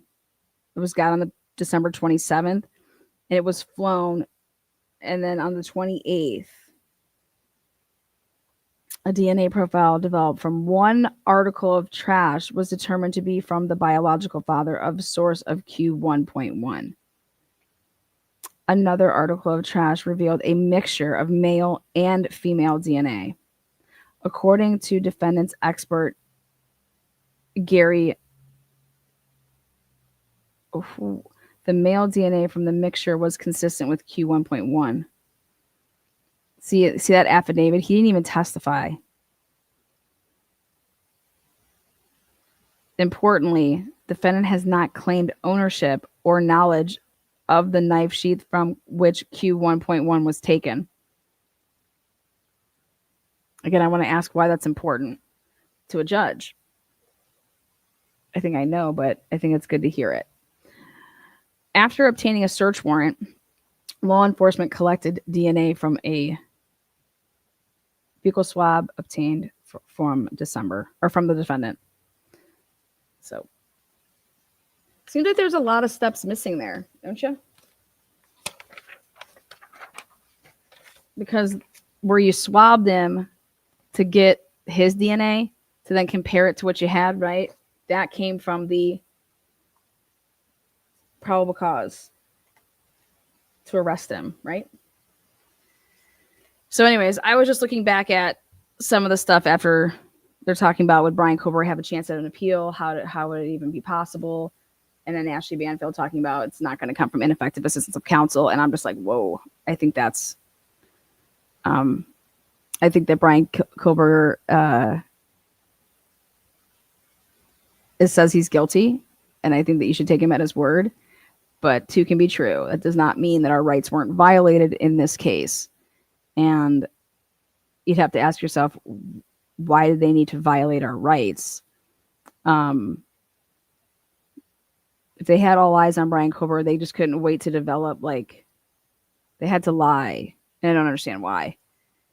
You had to lie about what time his phone shut off. You know it didn't shut off at that time. Why? Lie. Why? If it's just 7 minutes, just like Ashley Jennings says, so who cares? It's 7 minutes. And I think it has something to do with having two white cars then, because somebody else had that same model. I believe that Brian would have went a different route in there. So, all right. Sayonara, motherfuckers.